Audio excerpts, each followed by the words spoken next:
Welcome to the Home Inspector Marketing Podcast. Because you're a home inspector looking to increase your sales, improve your cash flow, and boost your bottom line, you are in the right place.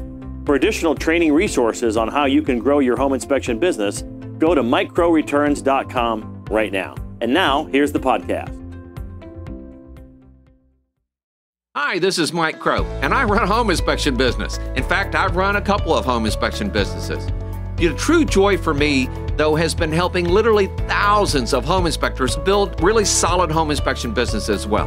We can help a single-man operation be able to do over $300,000 a year, maybe all the way up to $400,000 a year as a single inspector operation.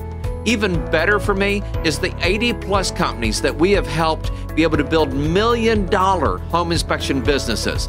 I would like to help you be able to do the same thing. Here are more of Mike's thoughts from the 7 levels of communication.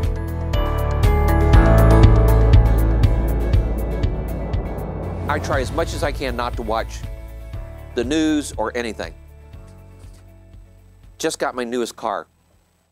And when I bought it, I swore when I got this car I was going to do it. I got Sirius XM radio. And I've set up a series of channels. The first channel I set up was Joel Osteen, channel 128.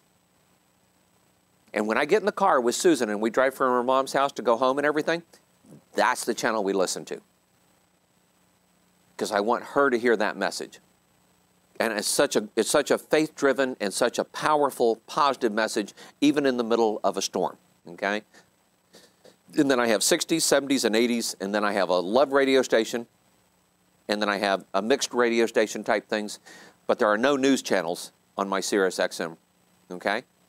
If I want garbage, I can go listen to 90.1, which is NPR radio, or I can go listen to 820, which is talk radio, and hear people scream and holler about how mean and miserable the world is, okay?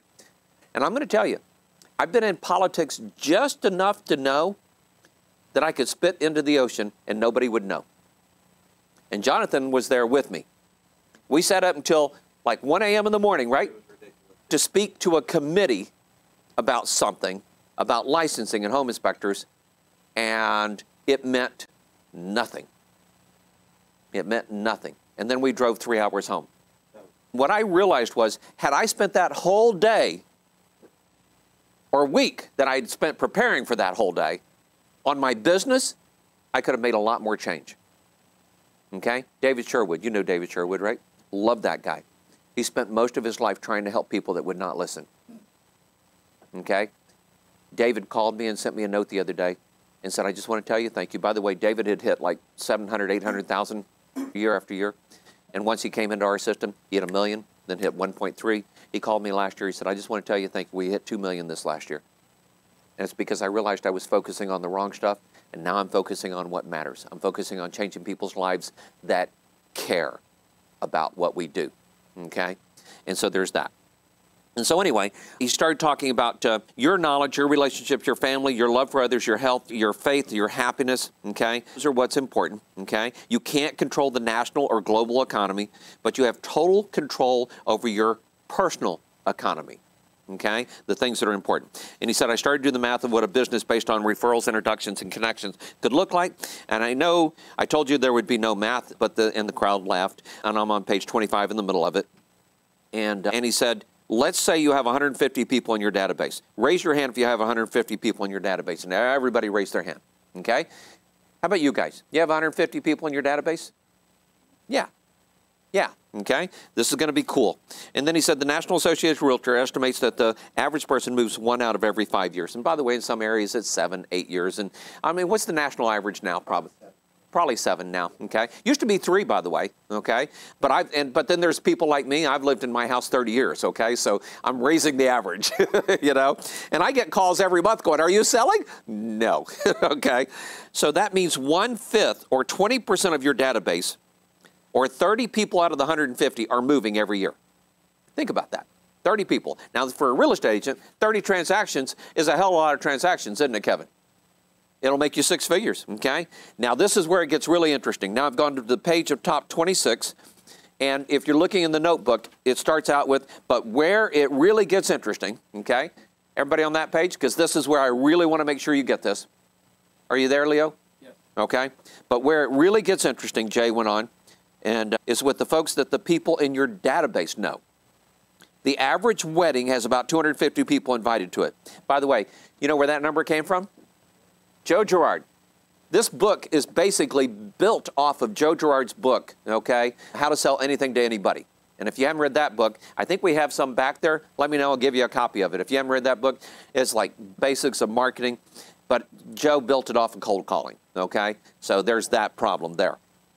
But we'll say that everyone you know is connected to another 150 people. So think about this. 150 times 150 is 22,500 people. 22,500 people. That's your community, okay? And if you're a real estate professional and 20% of your community is moving, then 4,500 people in your community are moving. That's 9,000 transactions if you consider the buy side and the sell side, okay? And that's with just a database of 150 people with those relationships and everything, okay? But nobody wants to go that deep, do they? Everybody wants to be shallow. Now, I want you to think about this. Kevin, how many real estate agents do you know? A lot. The average real estate agent, how many real estate agents does the average real estate agent know? 25? Yeah, probably 25. All right, so if I do 150 real estate agents, somebody do the math for me, and every agent knew on average 25 real estate agents, how many real estate agents is that? Who's doing math? 3,750. Thank you. Nice to know somebody knows how to use a calculator. 3,000 what? 750. 3,750. 3,750 agents through the 150 agents that you probably already know and like and work with. Now, Jonathan, how many agents did we work with last year? About 1,500. About 1,500, okay? So, if we multiply that times 25, we basically are adding a zero, okay? That's 30,000. Yeah, so that's darn near every agent in Dallas-Fort Worth, okay? How many agents in Dallas? Crossover there. Yeah, there's some crossover there, Yeah. which, by the way, works in our favor, just for the record. Yeah, exactly. How many agents in Dallas-Fort Worth? Way too many. So weird, I was just thinking not enough.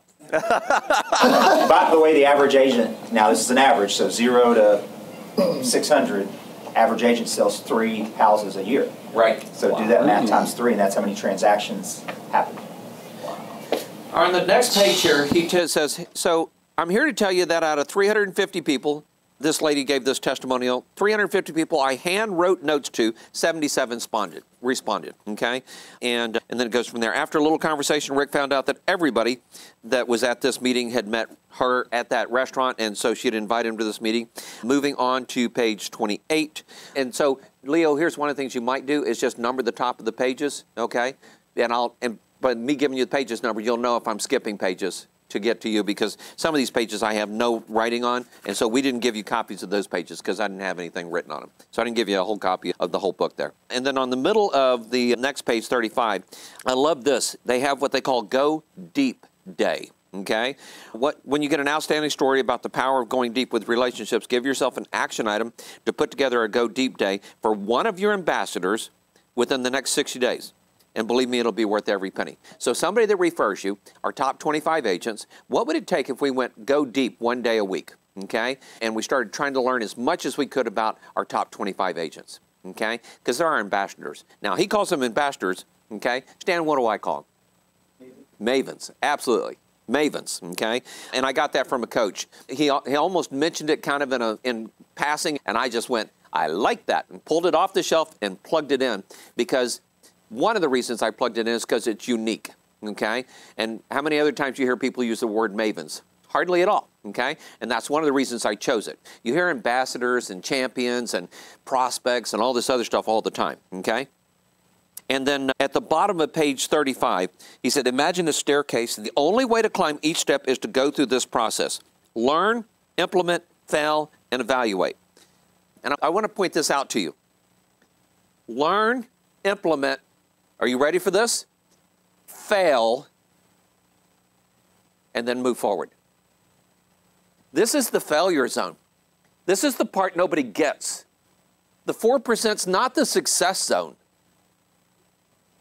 The 4% zone is going to challenge you to see how you handle failure. You understand that? And it's so weird as this epiphany has gotten clearer and clearer, because everybody wants to succeed. And if they don't succeed, they think they're doing it wrong. So they don't do it again. It isn't about doing it wrong. It's about learning how to do it right, okay? And so you have that. And one of the things you talked about was failing higher, okay? So you move your way up, you fail again. You move your way up, you fail again. You move your way up, you fail again, okay? Now I'm going to tell you, every year I have like an epic failure. I had an epic failure last year. I stepped in the middle of politics, and I shouldn't have, okay? Of course, it was a political whole thing, but it was a child, a teenager. And I said something along the lines of, I don't know who's telling you this, but they're feeding you garbage. It was her mom, okay? And she told me in no uncertain terms to go take care of myself, and left, and I've never seen her again. So I have lost the opportunity to influence that young lady more. And up to that point, we have loved on her and cherished her and encouraged her, but with one simple statement, I had an epic failure. So I evaluated it, and now I'm working on a new approach in all those type of situations. And then in the middle of page 39, and that's the page right before this right here, okay, the graph and everything, okay, he did need accountability, or he would continue doing what he'd been doing. I hate accountability. I do not believe in accountability. People in this room hold themselves accountable, okay? I'm sick and tired of anybody tries to hold me accountable, I am going to hurt them. You know what I want? I want somebody to help me stay focused. I want them to make sure that my vision stays clear. Because when I help you keep your vision clear and your why clear, you know, I'm going to repeat why you want to accomplish that, I don't have to hold you accountable. You'll hold yourself accountable. But the 95% thinks they need someone to help hold themselves accountable. And that's why they will always be 95%ers. The 1% don't need anybody to help hold them accountable. The 1%ers hold themselves accountable. Who booked your ticket to get here? Who booked your ticket to get here? Exactly. Did you need somebody to help hold you accountable to get that done? No. But I will tell you that the world tells you you need accountability partners. I need an accountability partner like I need another hole in the head. Okay? I do not need my wife to be my accountability partner. I need my wife to love me and support me and encourage me and help make sure I don't lose my focus of what's important in life. But you need to know, you're going to hear it over and over again, and you don't need to correct them. Just go, yeah, I can see why you might need that. Just agree with them. And it's happening in another group that I love and cherish, okay? They all think they need accountability partners, and I'm hoping that it helps some people succeed, okay? So at the bottom of that page, notice what was taught. Useful information. So at the seminar, this guy was teaching was useful information. It wasn't just a sales pitch. He was selling coaching, but it wasn't just a sales pitch. What am I teaching you to talk about at presentations at real estate offices, right? It's useful information. What am I selling? Home inspections. Damn it, come use my home inspection company.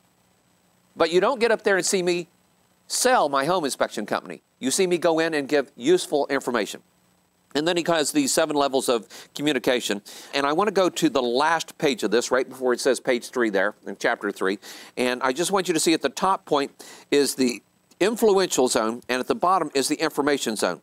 In the bottom, starting at the bottom, there's advertising, direct mail, and electronic communication. Don't miss, that's important. And then and then there's handwritten notes. Handwritten notes are the transition piece, okay? And then in the top part, in the influential zone, you are more influential when you do phone calls, events, seminars, and one-on-one meetings. By the way, event seminars, that's presentations at real estate offices, okay? I want to encourage all of you to be in the influential zone. The world wants to tell you, oh, just send them a text. You know the number one thing that chips me right now is when I tell some young person, call somebody, and they go, and I asked later, I said, did you call him? Yeah, I did. I sent him a text. And I went, where in the dictionary does it say texting is a phone call? Because it's not. Texting is an electronic communication. That is in the information zone. Okay? If you want to influence somebody, they need to hear your voice. Okay?